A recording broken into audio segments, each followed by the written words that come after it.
मेरा नाम जय हरी सिंह ठाकुर है। मैं आशा हॉस्पिटल और Asaram college of BSc nursing में कार्यरत हूँ। एक सामाजिक कार्यकर्ता हूँ और राजनीतिक पार्टी भारतीय जनता पार्टी से जुड़ा हूँ। संघ का स्वयं सेवक हूँ बचपन से। जी, आप समाज कार्य से बहुत ज़्यादा जुड़े हुए हैं। लगभग कितने सालों से आप समाज कार्य से जुड़े हुए हैं और अब तक के जनहित में कौन से कार्य आपके द्वारा किए गए? जी, मेरा समाज कार्य जब कॉलेज में हम लोग पढ़ते थे तब हम लोग भारतीय जनता युवा मोर्चा के यूथ विंग में हमने काम किया और यूथ विंग में काम करते हुए हमने जो भी युवा मोर्चा ने हमें उस समय राष्ट्रीय और राजनीतिक कार्य दिए, वो सब कार्य को हमने किए। चाहे तिरंगा यात्रा हो, चाहे भारतीय जनता पार्टी द्वारा बंद का आह्वान हो, चाहे भारतीय जनता पार्टी द्वारा रास्ता रोको आंदोलन हो, और जो भी सामाजिक कार्य भारतीय जनता पार्टी के माध्यम से आए वो हमने कहे। व्यक्तिगत रूप में सामाजिक कार्य मैंने आशा हॉस्पिटल में जुड़ा होने के कारण हमारे हॉस्पिटल में महात्मा ज्योतिबा फुले योजना लागू होने के कारण हमने कई लोगों के वहाँ पर हार्ट के ऑपरेशन कराए। कई लोगों के हार्ट के operation, angioplastic, bypass, hip replacement, road accident, trauma, ऐसे कई लोगों के हमने वहाँ पे इलाज कराए। कोरोना काल में करीब 500 से 700 लोग ऐसे थे जिनको एडमिशन नहीं मिल रहा था। हर माध्यम से रात बिरात मुझे फ़ोन आते थे। वो लोगों को हॉस्पिटल में एडमिशन देने का काम हमने अपने माध्यम से, अपने स्वभाव से, अपने अभाव से, अपने प्रभाव से उसको किया। कोरोना काल में कई लोगों को खाना नहीं मिल रहा था, उस समय उनको किट पहुंचाने का काम और कई लोगों को पहुंचाने का काम उस माध्यम से हमने किया। और आज भी रात बिरात कोई भी व्यक्ति जिनको इलाज की ज़रूरत होती है, जो व्यक्ति के कने कुछ नहीं होता है, उनको हम अपने आशा हॉस्पिटल में, गवर्नमेंट में, प्राइवेट में उनका इलाज कराते हैं। और कई लोगों के पैसे कम रहते हैं, उनको भी डिस्काउंट देकर उनका इलाज कैसे हो जाए, किस तरीके से हो जाए, वो हम लोग करते हैं। अभी हाल ही में एक घटना हो गई थी। एक भार्गव करके लड़का था झिंगाबाई टाकली में, उसका गला कट गया था। गला कटने के बाद उसको वहाँ के पड़ोसी लोगों ने एलेक्सिस हॉस्पिटल में पहुँचाया और जब एलेक्सिस हॉस्पिटल में पहुँचाया तो उस समय उसका ऑपरेशन करना बहुत ज़रूरी था। डॉक्टरों ने 3-3.5 लाख रुपए का इलाज का उन्होंने वो किया। और 3-4 महीने पहले उसके पिताजी गुजर गए थे। उसकी माँ जो थी घर घर बर्तन मांजती थी। किसी मित्र ने हमको बताया, हमारे मित्र परिवार ने लोगों से इकट्ठा करके करीब 1-1.5 लाख रुपए हमने इकट्ठा करके उसकी मदद की है। वो ऑपरेशन करके आज घर में है। तो ऐसे काम करने में मज़ा आती है। बचपन में ही समाज कार्य में लग गए और समाज और राजकारण के साथ अपनी नौकरी भी बड़े अच्छे से करते हैं।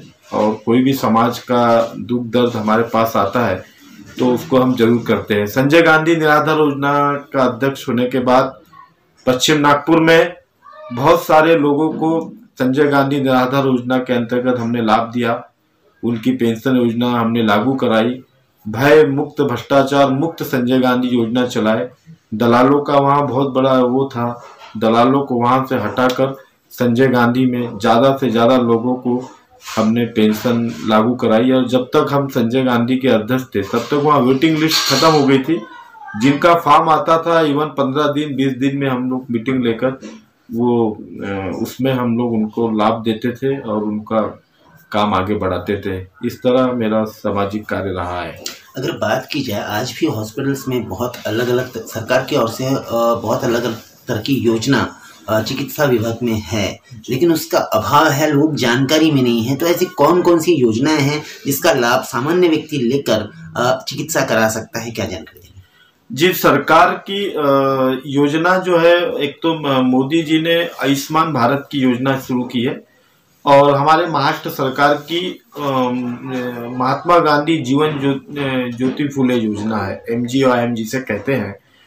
एक्चुअली महाराष्ट्र सरकार में आयुष्मान योजना का जो स्केप है उसमें सिर्फ BPL रेखा के नीचे जो लोग हैं उन्हीं के वो कार्ड बने हुए हैं।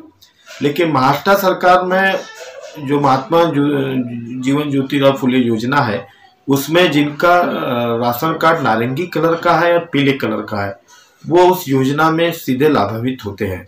उस योजना के अंतर्गत जिसको बाईपास करना है, bypass surgery, angioplastic surgery, kidney stone होता है, रोड एक्सीडेंट में हाथ फ्रैक्चर होता है, पैर फ्रैक्चर होता है, कैंसर होता है, ऐसी गंभीर बीमारी जिसमें आदमी के परिवार बिक जाते हैं, जिसमें आदमी को पैसे के अभाव से जिनकी मौत निश्चित हो जाती है, वो कुछ कर नहीं पाता। तो ऐसी योजना महात्मा ज्योतिबा फुले में हम कवर है। और मैं जिस हॉस्पिटल में कार्यरत हूँ, आशा हॉस्पिटल, जहाँ पे डॉक्टर राजेंद्र अग्रवाल, डॉक्टर सौरभ अग्रवाल जी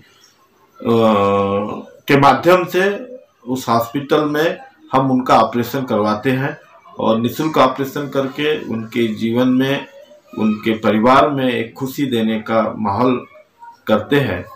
ऐसा ही हमारे कार्य है।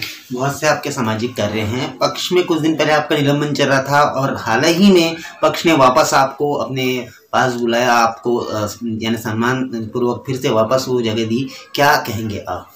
मैं भारतीय जनता पार्टी के ज्येष्ठ वरिष्ठ नेता हमारे आदरणीय नितिन जी गडकरी जी, देवेंद्र फडणवीस जी, हमारे पश्चिम के पूर्व विधायक सुधाकर जी, नागपुर शहर के अध्यक्ष प्रवीण जी डटके, हमारे संजय जी बंगाले महामंत्री है, संगठन महामंत्री मित्रा जी है, हमारे पश्चिम के अध्यक्ष विनोद कनेरे जी है, तमाम भारतीय जनता पार्टी के ज्येष्ठ वरिष्ठ और बूथ प्रमुख और सभी कार्यकर्ता का मैं तहे दिल से आभार व्यक्त करता हूं कि पार्टी ने मुझे पुनः काम करने का मौका दिया है।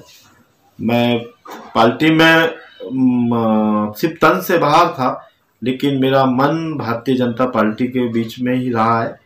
निलंबन काल में भी मैं भारतीय जनता पार्टी में कार्य करता था।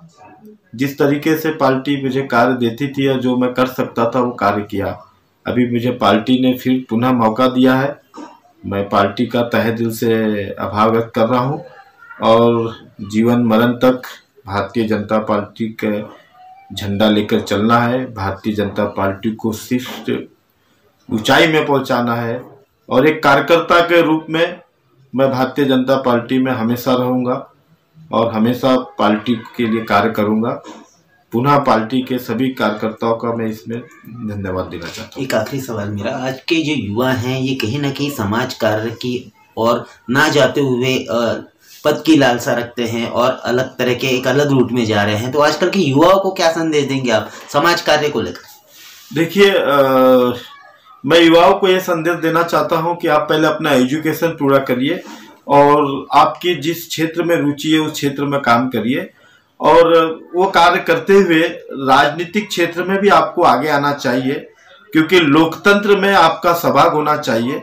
और युवाओं को सिर्फ 2-3 लाइन बोलना चाहूँगा कि आप युवा हो, बहुत सारी डिग्री ले लो या करोड़ों अरबों रुपए कमा लो, आपके दिल में देश प्रेम होना चाहिए।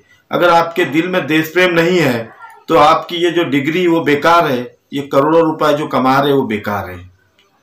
धन्यवाद। Thank you.